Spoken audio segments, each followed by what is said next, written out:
How to turn on ultra wide mode on your Snapchat. If you want to turn on this feature, then go through your Snapchat application. Now if you click on the plus button, there you will see this option. If it is not showing, then what you need to do is, first of all, go through your icon and hit on the settings. There you will see an option of I need help. Hit on that. On the searching bar, search for ultra mode.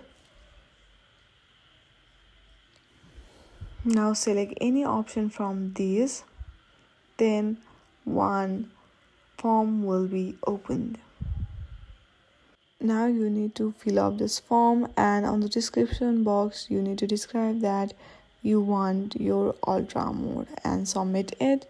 Snapchat team will help you out to get it back. I hope you like this video. If you like this video, then please do not forget to like it.